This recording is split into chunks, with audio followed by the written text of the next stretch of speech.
Hi friends, welcome back to my channel. ఈ స్టోరీకి writer SNMR Sridhar గారండి. శ్రీధర్ గారి అన్ని స్టోరీస్ కి కాపీ రైట్స్ వర్తిస్తాయి. ఆయన పర్మిషన్ లేకుండా యూట్యూబ్ లోనే కాదు, మరే ఇతర సోషల్ మీడియా నెట్వర్క్ లో కూడా ఆయన స్టోరీస్ ని అప్లోడ్ చేయడానికి వీల్లేదు. దయచేసి అలా చేయకండి ఫ్రెండ్స్. అలా చేస్తే లీగల్ గా చాలా ప్రాబ్లమ్స్ ఫేస్ చేయాల్సి వస్తుంది.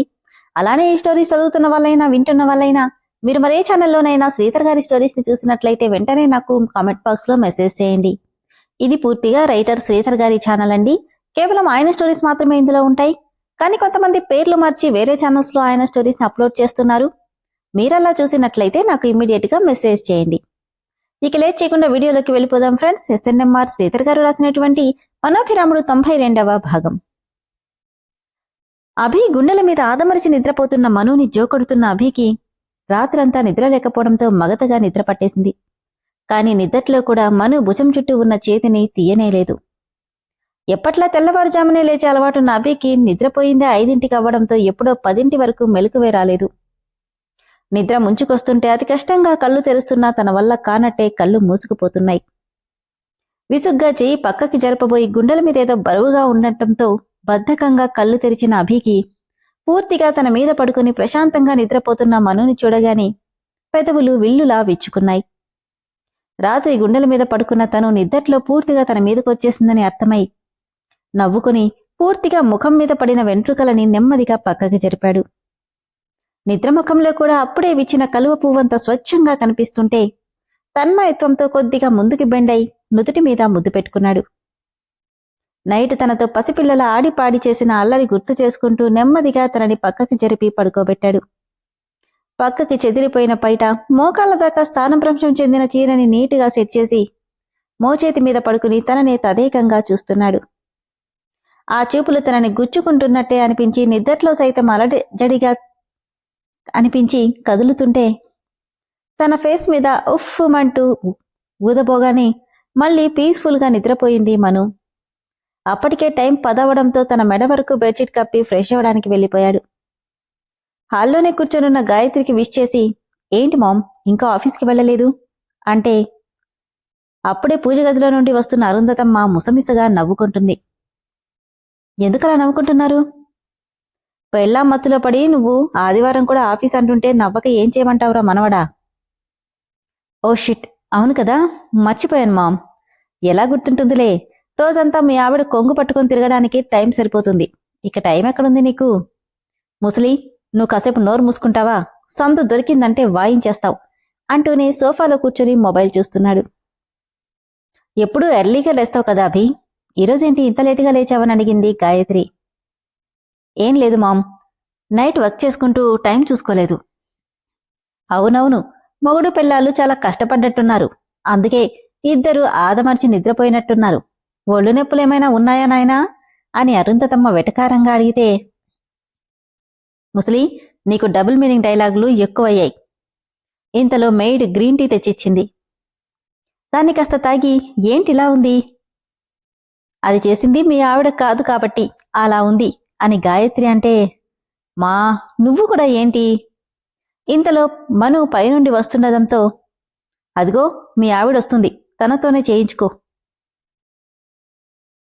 రావే మను, నీ గురించే మాట్లాడుతున్నాం. ఏంటమ్మమ్మా? మీ ఆయనకి నీ చేత్తో చేసిన టీనే కావాలంట, వెళ్ళి పెట్టుకురా అంటే అభి వైపు చూసి నవ్వుతూ వెళ్ళింది మను. మా నాకూడా కాఫీ కావాలంటూ తన రూంలో నుండి వచ్చాడు రామ్. ఇబ్బందిగా ఓ నవ్వు నవ్వి కిచెన్లోకి వెళ్ళిపోయింది మను. నైట్ ఎక్కడికో వెళ్ళినట్టున్నారు? హా, తనకి నిద్ర పట్టలేదంటేను. పెళ్ళాన్ని తెల్లార్లు షికార్లు తిప్పుతున్నావా? పళ్ళు బిగబట్టి నానమ్మా, అత్తయ్య కాఫీ అంటూ వచ్చింది ఇంతలో మను. ఏమే మను, నీ మొగుడు నిన్ను రాత్రంతా బాగా తిప్పినట్టున్నాడు అనగానే సిగ్గుపడింది. నాకు చాలా హ్యాపీగా ఉందభి. నువ్వెలా ఉండాలని నేను కోరుకున్నానో అలానే ఉన్నావని గాయత్రి అంటే ఒక్క మాట కూడా మాట్లాడకుండా చిన్నగా నవ్వి ఊరుకున్నాడు అభి. రామ్ మనుని చూస్తూ, మార్పు సహజం మామ్, కానీ ఆ మార్పు ఎంతవరకు ఉంటుందో చూడాలి అన్నాడు. అదేంట్రా అలా అంటావు? అదే మామ్, పాపం మను అన్నయ్యని మార్చడం కోసం చాలా కష్టపడుతుంది, అందుకే అంటుండగానే రామ్ మాటని అభి మధ్యలోనే ఆపేశాడు. ఏమైందిరా? సీరియస్గా రామ్, తను నీకు వదిన అవుతుంది. Be respect. కానీ మనిద్దరికీ జస్ట్ 2 మినిట్స్ తేడా, దానికే రెస్పెక్ట్ ఇవ్వాలా? నిన్నే నేను అంటూ ఏదో అనబోతుంటే సీరియస్గా 2 మినిట్స్ అయినా 2 సెకండ్స్ అయినా ఎవరికి ఇవ్వాల్సిన రెస్పెక్ట్ వాళ్ళకివ్వాలి. నన్నెలా పిలిచినా నేను పట్టించుకోను, బికాస్ నువ్వు నా తమ్ముడివి కాబట్టి. But she's my wife, be respect. ఇంకోసారి తన పేరు నీ నోట్లో నేను వినకూడదు అని సీరియస్గా చెప్తే, కానీ నేను సే సారీ. కానీ అన్నయ్య అది కాదు, సే సారీ అన్న అభి గొంతులోని సీరియస్నెస్కి తడబడి కోపంగా పళ్ళు బిగబట్టి సారీ అంటే ఒట్టిసారి కాదు, సారీ వదినా అనాలి. సారీ వదినా. నవ్వి థ్యాంక్ యూ సో మచ్ మరిది గారు అని చెప్పింది మను. ఇక అక్కడ ఒక్క క్షణం కూడా ఉండలేక ఫాస్ట్గా అక్కడి నుండి వెళ్ళిపోయాడు రామ్. నీ చేతి రుచికి మేం కూడా ఎడిక్ట్ అయిపోతున్నాం మను అంది కాఫీ తాగుతున్న గాయత్రి. మను నవ్వుతూ అభి వైపు చూస్తుంటే నవ్వి చూపు తిప్పుకొని మొబైల్లో పడ్డాడు Abhi. Hello Gayatri, how are you అంటూ కాల్ చేసింది Jennifer. Fine Jenny, what about you? Not bad. ఏమైంది, నీ వాయిస్ అంత డల్గా ఉందేంటి అని అడిగింది గాయత్రి. నీతో ఒక ముఖ్యమైన విషయం మాట్లాడాలి గాయత్రి. కంపెనీ టైఅప్ విషయమా? అభి ఆల్రెడీ క్లియర్ చేశాడు కదా. అది కాదు, పర్సనల్. చెప్పు. అదేంటంటే నా కూతురు రెజినాని అభికిచ్చి పెళ్లి చేయమని అడుగుదామని ఫోన్ చేశాను అనగానే షాక్తో, వాట్? నీకేమైనా పిచ్చి పట్టిందా జెన్నీ? వాడికి పెళ్ళైంది. తెలుసు గాయత్రి, కానీ నీకు తెలుసు కదా అభి రెజినా ఇద్దరూ ఆల్రెడీ రిలేషన్లో ఉన్నారు. అందుకని. వెయిట్, రిలేషన్లో ఉన్నారా? ఒకప్పుడు ఉండేవాళ్ళ? ముందు క్లారిఫై చేసుకో జెన్నీ అని సీరియస్గా చెప్పింది గాయత్రి. అదే ఉండేవాళ్ళు. అప్పట్నుండి అభికి రెజినా అంటే బాగా అలవాటు పడిపోయింది. అసలు పెళ్లి చేసుకోనంది, కానీ ఇప్పుడు అభిని మాత్రమే పెళ్లి చేసుకుంటానంటుంది. తను అనుకుంటే సరిపోదు జెన్నీ. వాడికి పెళ్లి కాకుండా ఉంటే అది వేరు, బట్ ఇప్పుడు అలా కాదు. అదే గాయత్రి, నువ్వోసారి ఆ అమ్మాయితో మాట్లాడి సెకండ్ మ్యారేజ్ అయినా. షడప్ జెన్నీ, ఏం మాట్లాడుతుందో తెలుస్తుందా నీకు? కావాలనుకున్నప్పుడు పెళ్లి చేసుకోవడం, వద్దనుకుంటే విడిపోదాం. అక్కడ కామనేమో కానీ ఇక్కడ కాదు. ఒకసారి పెళ్ళయిందంటే దానికి కట్టుబడే ఉంటారు. అందులోనూ మా మను బంగారం. తనలాంటి వజ్రాన్ని నేనే కాదు, అభి కూడా వదులుకోవడానికి ఇష్టపడ్డు. కూతురు మీద ప్రేమతో ఇలాంటి పిచ్చి ఆలోచనలు చేయకు అని సీరియస్గా చెప్పి ఫోన్ పెట్టేసింది గాయత్రి. భోంచేసి ఏదో ఫోన్ రావడంతో మాట్లాడుతున్నాడు అభిరామ్. ఇంకా ఎంతసేపు అనుకుంటూ బెడ్ మధ్యలో కూర్చొని మోకాళ్లలో తల పెట్టుకుని అభి కోసం చూస్తుంది మను. ఓకే ఓకే, నేను చూసుకుంటాను అని ఫోన్ పెట్టేస్తూ లోపలికొచ్చిన అభి మనుని చూసి, ఏ నువ్వింకా నిద్రపోలేదా? నిద్ర రావట్లేదు అభి, కళ్ళు మూసుకుంటే వస్తుంది. కళ్ళు మూసుకుంటే ఆ కళ్ళ వెనుక భయంకరమైన కలలే వస్తున్నాయి. ఆ మాటకి బెడ్ మీద కూర్చుంటూ మాక్ బుక్ ఓపెన్ చేస్తూ, అయితే నిద్రపోకుండా ఈరోజంతా జాగారం చేస్తావా? నిద్రపోకపోతే హెల్త్ పాడవుతుంది కదా, అప్పుడు నిద్రపో. సాగదీస్తూ నిద్ర రావట్లేదు. అయితే సాంగ్స్ పెట్టనా? నిద్రొస్తుంది. అప్పుడు నిద్ర కాదు, తలనొప్పి వస్తుంది. నా దగ్గర టాబ్లెట్ ఉంది, ఇస్తానుండు. నాకు టాబ్లెట్ వద్దు. పోనీ జెండుబాం? అభి ఏంటి అంటే, అభి అది. ఎహే, ఏంటి నిగోలా? ఏదిచ్చినా కాదంటావు? అది కాదభి, రాత్రి మధ్యలో పిల్లోస్ లేకపోవడంతో, ఏయ్ నీ చైనా వాలేది అని అడిగాడు అభి. ఇదిగో ఈ పక్కన పెట్టాను. ఎందుకు? ఎందుకంటే వాటితో ఇక అవసరం లేదనిపించింది. ఆ మాటకి డౌట్గా చూస్తూ, ఎందుకో?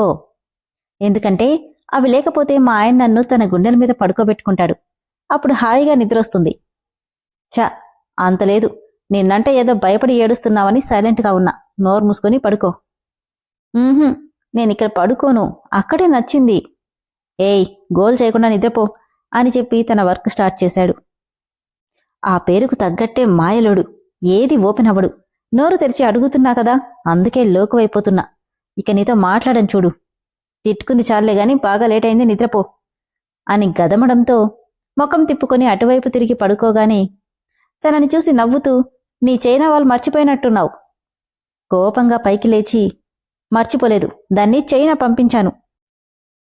అవునా అంట, అవునా అని తిట్టుకుంటూ ఇద్దరికీ కంబైన్డ్గా ఉన్న బ్లాంకెట్ని విసురుగా లాగేసుకుంది మను. ఆ లాగడంలో బ్లాంకెట్ మీద పెట్టున్న మాక్బుక్ కాస్త పక్కకి పడిపోయింది. ఏయ్ ఏం చేస్తున్నావు? కనిపించట్లేదా? బ్లాంకెట్ తీసుకుంటున్నా. నువ్వు తీసుకోవట్లేదు, లాక్కుంటున్నావు అంటూనే మాక్బుక్ తీసి పక్కన పెడుతుంటే, నా ఇష్టం, లాక్కుంటాను, నీకేంటి అంటూనే మొత్తం లాక్కుని ముసుగేసుకుని పడుకుంది. మొత్తం నువ్వు తీసుకుంటే నేనేం కప్పుకోవాలి?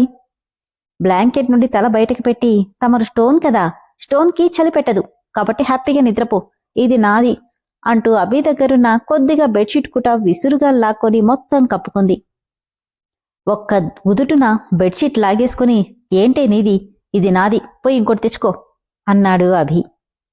దాన్ని లాక్కుంటూ, నేనెందుకు తెచ్చుకోవాలి, ముందు నేను తీసుకున్నాను అని లాగుతుంటే, తీసుకుంటే నీదవుతుందా అంటూ తను లాగుతున్నాడు. అభి, నీకోసారి చెప్తే అర్థం కదా, ఈ బ్లాంకెట్ నాకు కావాలి. కుదరదు, ఇది నాది అంటూ మరో సైడు ఇద్దరూ లాక్కుంటున్నారు. వదులు అంటే వదులు అంటూ ఇద్దరూ వదలకుండా చెరోపక్క పట్టుకొని లాగుతున్నారు బ్లాంకెట్ని. నీ బలమంతా ఉపయోగించినా నువ్వు లాగలేవు అని మను అంటే, ఉక్రోషం వచ్చేసిన మను తన బలమంతా ఉపయోగించి ట్రై చేస్తూ కొద్ది కొద్దిగా లాక్కుంటుంది. సింగిల్ హ్యాండ్తో ఫోర్స్గా ఒక్కసారిగా అభిరామ్ బ్లాంకెట్ని లాగిపడేయడంతో బ్లాంకెట్తో పాటు దాన్ని పట్టుకున్న మను కూడా రెప్పపాటులో చేతిలో ఉన్న బ్లాంకెట్ వదిలేసి ఫాస్ట్గా వచ్చి అభి ఒళ్ళో పడిపోవడం, తను పడిన ఫోర్స్కి అభి తనతో సహా బెడ్ మీద పడిపోవడం వెంట వెంటనే జరిగిపోయాయి. అటూ ఇటూ కాకుండా పూర్తిగా ఒకరి మీదున్న ఇద్దరూ కళ్ళల్లోకి కళ్ళు పెట్టి అలానే చూసుకుంటూ ఉండిపోయారు. కాసేపటికి మను నవ్వుతూ అభి గుండెల మీదన్న చేతుల్ని తన మెడ చుట్టూ వేసి పూర్తిగా అతని ఛాతీ మీద పడుకుంది. ఏయ్, ఏం చేస్తున్నావు? అటెళ్ళి పడుకో. ఆహా, మా ఆయన హృదయ సింహాసనం ఉండగా నేనెందుకు అక్కడికి వెళ్తా? అబ్బో, అప్పుడేదో నా మీద నమ్మకం లేక పిల్లో సడ్డు పెట్టి పడుకున్నావు. అవును, కానీ నాకు మా ఆయన అంటే ఏంటో ఇప్పుడిప్పుడేగా తెలుస్తుంది, అందుకే ప్లేస్ చేంజ్ చేశాను. ఫోర్స్గా ఆమెను పక్కకి జరిపేసి, నేనెప్పుడు ఎలా ఉన్నానో ఇప్పుడు అలానే ఉన్నాను, నువ్వు చూసే విధానంలోనే తేడా, అంతేకాని నువ్వు మార్చింది లేదు, నేను మారింది లేదు, ఇక మారబోయేది కూడా లేదు, నోరు ముసుకుని పడుకో అని సీరియస్గా చెప్పి మధ్యలో స్టాప్ చేసిన తన వర్క్ని స్టార్ట్ చేశాడు. అంత సీరియస్గా చెప్పడంతో కళ్లల్లో నీళ్లొచ్చేశాయి మనుకి. బ్లాంకెట్ పక్కనేసి సైలెంట్గా అటు తిరిగి పడుకుంది. 10 నిమిషాలకి సన్నగా వినిపిస్తున్న వెక్కిళ్ళకి గాఢంగా నిట్టూర్చి, ఈ ఆడవాళ్లకి పిలవగానే ఏడుపెలా వస్తుంది అనుకుంటూ, మను మను, ఇప్పుడేమన్నానని ఏడుపు? నేనేం ఏడవట్లేదు. సరే ఇదిగో, నీకు కావాల్సింది బెడ్షీటే కదా, తీసుకో. నాకేం అక్కర్లేదు. ఓ గాడ్ అనుకుంటూ తన దగ్గరగా వెళ్ళి తన పక్కనే పడుకుని, ఒకసారి ఇలా చూడు అంటూ తన వైపుకు తిప్పుకోబోతుంటే ఆ చేతిని నెట్టేసి, ఏం అక్కర్లేదు, నువ్వెళ్ళి నీ వర్క్ చూసుకో. కోపంగా తన వైపుకు తిప్పుకుని, ముందా ట్యాప్ కట్టేయి. నేనేం ఏడవట్లేదంటుంటే. అవునా, మరివేంటో అని కళ్ళనీళ్లు చూపించాడు. తనని నెట్టేసి లేచి కూర్చొని, నా గురించి నీకెందుకు, వెంట పడుతున్నానని నేనంటే నీకు బాగా అలసైపోయింది కదా. అలా ఏం లేదు మను, ఏం లేదుగా, ఇక వెళ్ళు. అబ్బా అని అసహనంగా అనుకుంటూ తనని లాక్కొని తన మీద పడుకోబెట్టుకుంటూ, ఓకేనా అంటే పైకి లేస్తూ, నీకిష్టం లేనిదేది నేను ఫోర్స్ చేయను. ఆమెను గట్టిగా గుండెలమ కదుకుంటూ, ఒకసారి పట్టుకున్నాక వదిలే అలవాటు నాకు లేదు. కాదుకూడదని వెళ్లాలని చూస్తే నా పనిష్మెంట్ చాలా సివియర్గా ఉంటుంది, తర్వాత నీ ఇష్టం అని చేతులు పక్కకు తీసేశాడు. తలపైకెత్తి సీరియస్గా చూసింది. సారీ, నేను క్యాజువల్గా అన్నాను అని అపాలజీగా అభి చెప్తుంటే నవ్వుతూ అతన్ని గట్టిగా చుట్టుకుపోయింది మను. నాకు తెలుసు అభి, నేనేడిస్తే నువ్వు చూడలేవు, నా మీద కొండంత ప్రేముంది నీకు, కానీ దాచేస్తున్నావు, ఏదో ఒక రోజు ఓపెన్ అవుతావు అనుకుంటుంటే, అభి మాత్రం ఏడుపుతో ఏమైనా సాధిస్తారు కదా మీ ఆడవాళ్లు అన్నాడు. అది మా బ్రహ్మాస్త్రం అని మను నవ్వుతుంటే చీర మీద నుండే తన నడుం మీద చేతిని సవరిస్తూ, కోరి నా దగ్గరికొస్తున్నావు, ఇప్పుడు నా చెయ్యి నీ నడుం మీద ఉంది మరి అనగానే తనేమంటున్నాడు అర్థమై, నీ మాటల్లో ఉన్న భావం నీ కళ్ళల్లో కనిపించట్లేదభి, అయినా చెప్పాను కదా, నాకు నీ దగ్గరగా ఉంటే మా నాన్నతో ఉన్నట్టు ఉంటుంది అనగానే ఆ మాటకి నడుం మీద కదులుతున్న అభి చేతి కదలికలు ఆగిపోయాయి. నీ మొండితనం ఎంతవరకు వెళ్తుందో అర్థం కావట్లేదు మను, నీ దగ్గర ఎంత కోపంగా ఉందామన్నా నా వల్ల కావట్లేదు. తెలియకుండానే నీకు సరౌండ్ అయిపోతున్నా. దీనికి ముగింపెక్కడో అర్థమవ్వట్లేదు అనుకుంటూనే తనని సరిగ్గా పడుకోబెట్టుకుని ఒక చేత్తో జోకొడుతూ మరో చేత్తో వర్క్ చేసుకుంటున్నాడు. అతని అంతరంగం ఏమాత్రం తెలియని మను మాత్రం అతనున్నాడన్న భరోసాతో ప్రశాంతంగా నిద్రపోతుంది. విన్నారు కదా ఫ్రెండ్స్, మను బాధపడితే అస్సలు చూడలేడు అభి. ఈరోజు వీళ్ళిద్దరి మధ్య జరిగిన ఈ చిన్ని ఇన్సిడెంట్ ఎంత బాగుందో తెలుసా? వినే కొద్దీ వినాలనిపిస్తుంది కదా. మరి ఈ ఎపిసోడ్ మీకెలా అనిపించిందో కామెంట్ బాక్స్ లో మెసేజ్ చేయండి. అలానే ఫ్రెండ్స్, స్టోరీ అయితే చాలా బాగుంది కదా. కాబట్టి లేట్ చేయకుండా ఇంకా మెంబర్షిప్ లో జాయిన్ అయిన వాళ్ళు ఇమ్మీడియట్ గా మెంబర్షిప్ లో జాయిన్ అవ్వండి. అప్పుడు దాదాపు 10-12 ఎపిసోడ్లు ఒకేసారి చదివేయచ్చు. Thank you.